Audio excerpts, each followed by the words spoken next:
और यूपी में आने वाले त्योहारों के दौरान माहौल खराब करने वालों पर कड़ा एक्शन होगा। सीएम योगी आदित्यनाथ के आदेश के बाद अब पुलिस एक्टिव हो गई है। जो भी हिंसा फैलाने या सामाजिक सौहार्द बिगाड़ने की कोशिश करेगा, योगी फोर्स उसका पक्का इलाज कर देगी। और इसके निर्देश एक दिन पहले खुद सीएम योगी ने अधिकारियों के साथ की गई मीटिंग में दिए। सीएम योगी ने साफ संदेश दिया है कि जो भी नवरात्रि, दशहरा, दीपावली के मौके पर उपद्रव की साजिश रचे, उसे उसी की भाषा में समझा दिया जाए। वर्षों से शारदीय नवरात्रि जगत जननी मां भगवती के अनुष्ठान की तिथि है। इस दौरान हम लोगों को स्वाभाविक रूप से देवी के मंदिरों में भीड़ भाड़ होगी, सुरक्षा की व्यवस्था के साथ जुड़ना होगा, महिला सुरक्षा को पुख्ता करना होगा।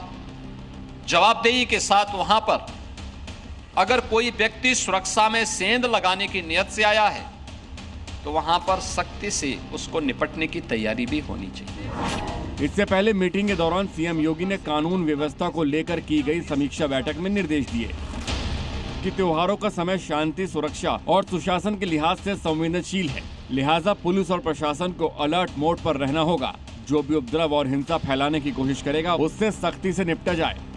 सीएम योगी की कानून व्यवस्था की समीक्षा बैठक में हर जिले के अधिकारी भी वीडियो कॉन्फ्रेंसिंग के जरिए जुड़े थे, जिन्हें पिछले अनुभवों से सीख लेने की हिदायत देते हुए आने वाले त्योहारों में सुरक्षा को कड़ा करने और अफवाह फैलाने वालों पर कड़ा एक्शन लेने के निर्देश दिए। योगी के संदेश से साफ है कि जो भी माहौल बिगाड़ेगा, पुलिस उसका पूरा इलाज करेगी। मध्य प्रदेश के देवास में नवरात्रि से पहले हिंदू और मुस्लिम समुदाय के बीच लाउड स्पीकर को लेकर विवाद शुरू हो गया है। ग्राम पंचायत की तरफ से 9 दिनों तक मस्जिद में लाउड स्पीकर ना बजाने का नोटिस दिया गया है।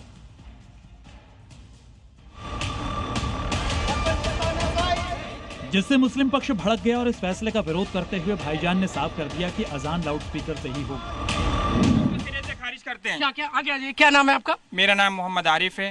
हम इस नोटिस को, जो सूचना पत्र हमें दिया गया, जो फरमान उन्होंने जारी किया, हम इस फरमान को सिरे से खारिज करते हैं। हम इसको नहीं मानते। इस फैसले के खिलाफ मुस्लिम समुदाय सबसे पहले एसडीएम के पास पहुंचा और कार्रवाई की मांग को लेकर ज्ञापन सौंपा। वहीं पंचायत का तर्क है कि मंदिर और मस्जिद दोनों एक साथ हैं, जिनके बीच कुछ ही मीटर का फासला है। तेज आवाज में लाउड स्पीकर बजने से नवरात्रि में माहौल बिगड़ सकता है। मानना पड़ेगा उनको, क्योंकि उनका तो 365 दिन में 5 टाइम बजता है ना। हम तो केवल 9 दिन ही बजा रहे हैं ना उस चीज को। माता जी के लिए मांग करी हमने, और कोई कारण नहीं है।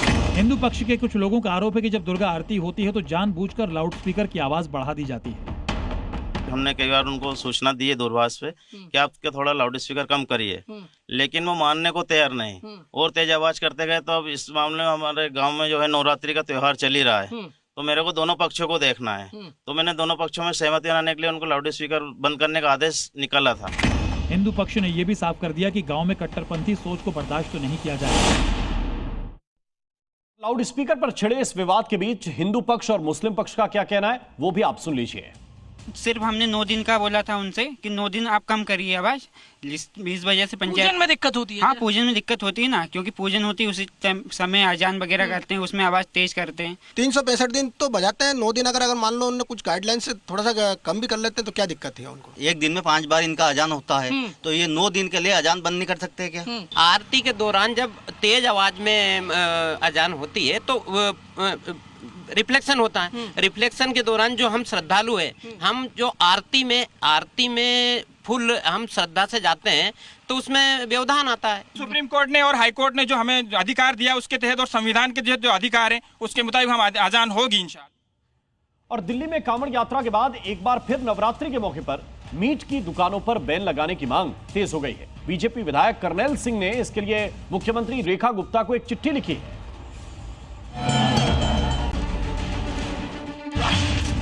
जिसमें करनैल सिंह ने मांग की है कि नवरात्रि के मौके पर 9 दिनों तक दिल्ली में मीट की दुकानों को बंद रखा जाए। सीएम रेखा गुप्ता को चिट्ठी में बीजेपी विधायक करनैल सिंह ने ये भी लिखा है कि दिल्ली के रेस्टोरेंट में नॉनवेज वाली डिश न बेची जाएं और सिर्फ वेज डिश ही ग्राहकों को दी जाएं।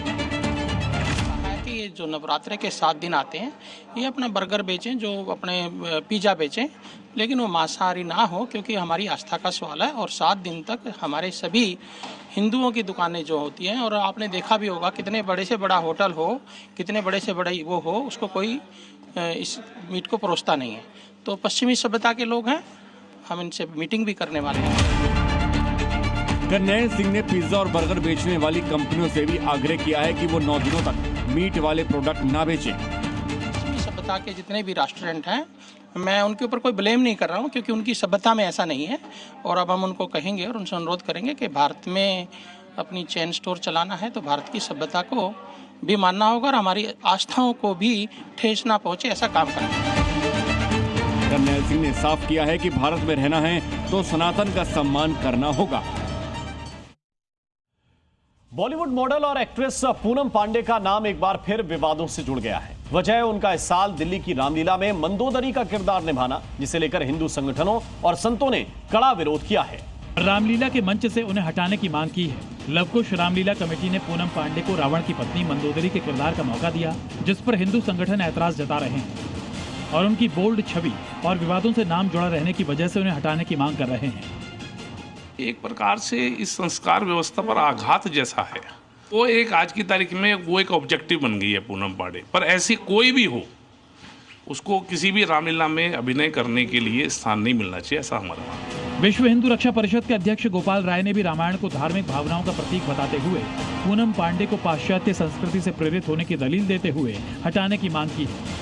रामलीला कमेटी दिल्ली से ये जरूर पत्र लिखेंगे, इस पर पुनः विचार करें, नहीं तो हिंदू भावनाओं को बहुत बड़ी ठेस पहुंचेगी और हिंदू समाज कभी भी माफ नहीं करेगा। दरअसल पूनम पांडे के नाम के विरोध की बड़ी वजह है उनकी वो छवि और उनके ऐसे फोटोशूट जिनको लेकर उन पर अश्लीलता फैलाने के आरोप लगते रहे हैं, जिसकी वजह से वो विवादों में रही थी। ब्यूरो रिपोर्ट, जी मीडिया।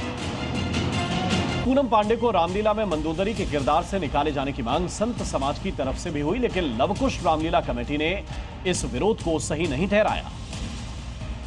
कुछ तो मर्यादा का पालन करिए। जिन कलाकारों को आप ले रहे हैं उनका इतिहास, भूगोल, उनका आचरण क्या है, क्योंकि लोग देखते हैं, लोग सोचते हैं। ऐसा नहीं है कि इस सोशल मीडिया के युग में जो है लोग ये नहीं जान पाते कि उसका इतिहास, भूगोल क्या है। हम ये नहीं कहते कि आप पूनम को पात्र ना बनाओ, पर जरूरी है मंदोदरी सूर्पणखा का पाठ दो। अब यदि आपको पाठ देना है तो जो जैसा उसको वैसे ही पाठ दो ना। तो समाज के अंदर हर व्यक्ति का, हर साधु का, हर संत का, सबका अपना अपना नजरिया है देखने का, लेकिन हमारा नजरिया सिर्फ ये देखने का है कि वो महिला है। आज हम महिला सशक्तिकरण की बात करते हैं, तो ऐसे के अंदर अगर एक महिला एक अच्छा किरदार, वो भी मर्यादित मंच के ऊपर मर्यादा के अंदर रहकर करती है, तो मैं समझता हूँ इससे अच्छी बात और क्या हो सकती है।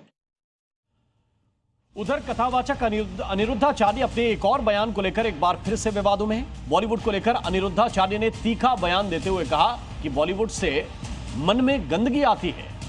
साथ ही इंटरकास्ट मैरिज और लिव इन में रहने वालों पर भी अनिरुद्धाचार्य ने विवादित बयान दिया।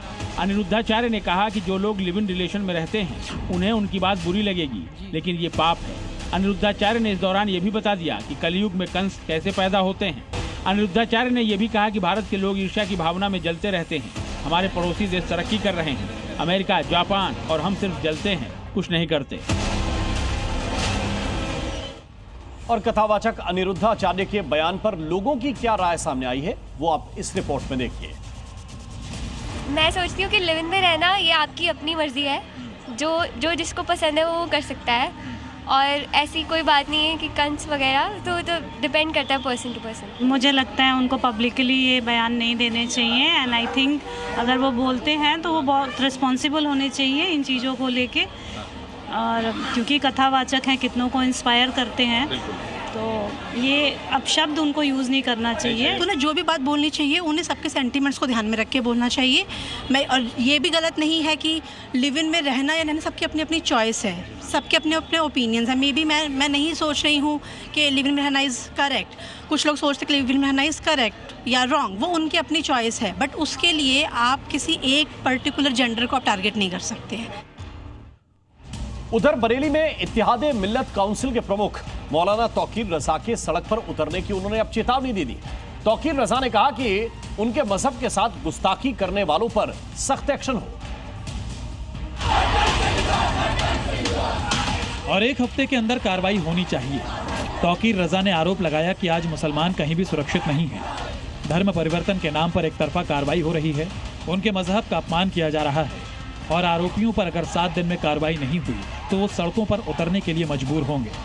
एक हफ्ते के अंदर अगर ब्रास्टिंग पर हुकूमत कोई संज्ञान नहीं लेती है, उन पर कोई पाबंदी नहीं लगाती है, अगर वो जिन लोगों ने गुस्ताखियाँ की हैं उन लोगों पर कार्रवाई नहीं होती है, अगर हुकूमत एक हफ्ते के अंदर हमें कोई आश्वासन देती है, इस तरफ कुछ काम करती है तो ठीक है, वरना हम एक हफ्ते के बाद सड़कों पर एहतजाज करने पर मजबूर। तौकीर रजा ने ये आरोप भी लगाया कि आज भारत में श्रीलंका नेपाल जैसे हालात हो रहे हैं। बांग्लादेश की कुल आबादी और नेपाल की कुल आबादी अगर आप मिला दे तो भी हिंदुस्तान के मुसलमानों की तादाद उन सबसे ज्यादा हो जाती है। अगर मुसलमान सड़कों पर आएगा तो हुकूमत मानने पर मजबूर हो जाएगी, लेकिन हम मुसलमानों को रोक के रखे हुए हैं कि हमें अपने मुल्क में अफरा तफरी नहीं पैदा करनी। तौकीर रजा ने ये आरोप भी लगाया कि हिंदू संगठन मुस्लिम बहन बेटियों पर टिप्पणी करते हैं, उनके धर्म के विरुद्ध अपमानजनक कमेंट किए जाते हैं, जिसे रोकना बेहद जरूरी है। ब्यूरो रिपोर्ट, जी मीडिया। तौकीर रजा ने सड़कों पर उतरकर भारत में नेपाल बांग्लादेश जैसे हालात होने की चेतावनी दी तो इसका जमकर विरोध भी हो रहा है। तौकीर रजा आतंकवादियों की भाषा बोल रहा है, इसके लिए इसका सही जगह जेल होना चाहिए और इस व्यक्ति को आजीवन जेल में बंद कर देना चाहिए। हिंदू शिववाणी सेना का आज ऐलान है कि तौकीर रजा जैसे लोगों का जो जिह्वा काट कर ला कर देगा, हिंदू शिववाणी सेना उसे 10 लाख रुपया इनाम और सार्वजनिक मंचों पर सम्मानित करने का काम करेगी। हम लोग मौलाना तकी रजा के बयान से डरने वाले नहीं और उनकी धमकियों में नहीं आने वाले। भारत में संविधान पे विश्वास करने वाले लोग रहते हैं, यहाँ कानून का राज है। यहाँ मोदी जी के शासनकाल में एक भी गैर कानूनी काम को बर्दाश्त नहीं किया जाएगा। आप कितने भी मुस्लिम युवकों को, महिलाओं को भड़काना चाहें, वो आपके बहकावे में नहीं आने वाले। और उत्तर प्रदेश में त्योहारों से पहले सिर तन से जुदा गैंग एक बार फिर से एक्टिव हो गया है। कौशाम्बी और भदोही में नफरती गैंग की भड़काऊ नारेबाजी के वीडियो सोशल मीडिया पर वायरल हो रहे हैं। और नफरती गैंग की ये तस्वीरें यूपी के कौशाम्बी और भदोही की हैं, जहां पर कट्टरपंथी खुलेआम सड़कों पर निकलकर सिर तन से जुदा के नारे लगा रहे हैं। कौशाम्बी में बच्चों को आगे कर माहौल बिगाड़ने की साजिश हुई। छोटे बच्चों के हाथों में पोस्टर थे और उन्मादी भीड़ सिर तन से जुदा के नारे लगा रही थी।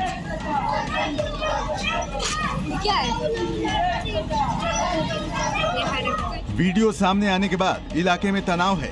योगी फोर्स का एक्शन भी शुरू हो गया है।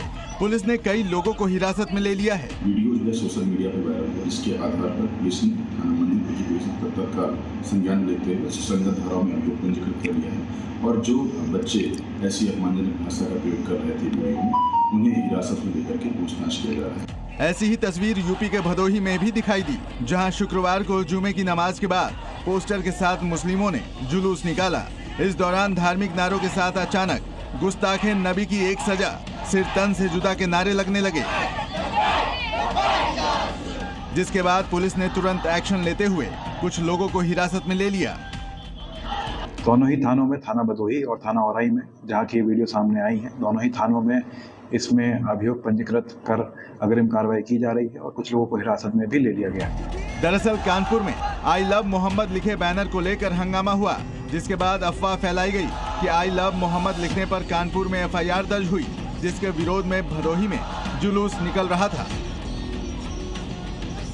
गुजरात के गोधरा में बीती रात मुस्लिम समाज के लोगों ने एक पुलिस स्टेशन में जमकर तोड़फोड़ की। इस विवाद और तोड़फोड़ की वजह एक सोशल मीडिया इन्फ्लुएंसर को थाने में बुलाने पर हुआ,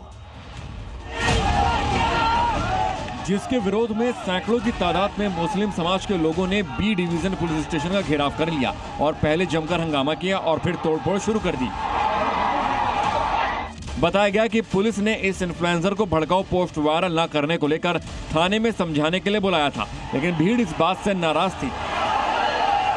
जिस शख्स को पुलिस ने थाने में समझाने के लिए बुलाया था, उसने आई लव मोहम्मद की रील बनाई थी, लेकिन भीड़ को इस बात की गलतफहमी हो गई कि थाने में उस शख्स की पिटाई की गई है, जिस पर उन्होंने बवाल मचा दिया, जिसके बाद हालात पर काबू पाने के लिए पुलिस को भी लाठीचार्ज करना पड़ा। पुलिस ने उनको एक पर्टिकुलर कोई पोस्ट लेके वो खड़ा रहा था, उसी के लिए धमकाया। तो जो लोग थे वो टोला थोड़ा यहाँ पर आ गया आने के बाद वो उस घेराट में आया तो पुलिस ने उनको अलग करने के लिए उनके पर थोड़ा उनको बिखरने के लिए लाठीचार्ज किया। पुलिस ने पिटाई के आरोप से इनकार करते हुए ये भी साफ कर दिया है कि जो भी लोगों को भड़काने का काम करेगा उसके खिलाफ कानूनी कार्रवाई होगी। और गोधरा में पुलिस पर हुए हमले की घटना में पुलिस ने 88 लोगों के खिलाफ केस दर्ज किया है, जिसमें से 17 लोगों को गिरफ्तार भी कर लिया गया है और बाकी की जांच सर्विलांस के माध्यम से जारी है। गोधरा में शुक्रवार को बी डिवीजन पुलिस स्टेशन में कुछ लोगों ने घेराव किया। वो घेराव के बाद पुलिस यहां पे हरकत में आई हुई है। जिस तरह से देखा जा रहा है कि बाइक के ऊपर पुलिस कर्मचारी, पीआई और कांस्टेबल वगैरह अपने एरिया में घूम रहे हैं और एक बंदोबस्त में लगे हुए, क्योंकि जिस तरह से ये बी डिवीजन पुलिस स्टेशन में जो पूरा हादसा हुआ, एक जो शख्स था जिसने आई लव मोहम्मद की एक रील्स जो है वो वायरल की थी, जो बनाई थी, वो रील्स के तहत उसको पुलिस स्टेशन बुलाया गया, उसकी पूछताछ की गई और उसको बताया गया कि वो इस तरह की रील्स जो है वो सोशल मीडिया में न रखे ताकि लॉ एंड ऑर्डर जो है वो बना रहे, क्योंकि नौरते भी आ गए हैं और नौरते के दौरान कोई हादसा न हो, कोई ऐसा वाकया न हो, इसको ध्यान में रख के पुलिस अधिकारियों ने उस शख्स को बुलाया, उसकी पूछताछ की और उसको ये बताया। लेकिन जिस तरह से वो शख्स ने कुछ प्रेजेंटेशन किया, उसको समझने में कहीं पे गलती हुई या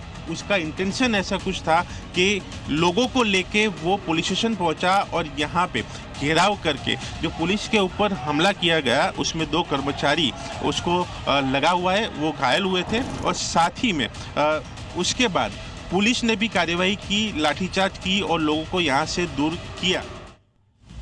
और इसी के साथ राजनीति में अभी के लिए बस इतना ही। जी न्यूज पर खबरों का सिलसिला लगातार जारी है। नमस्कार। जी न्यूज।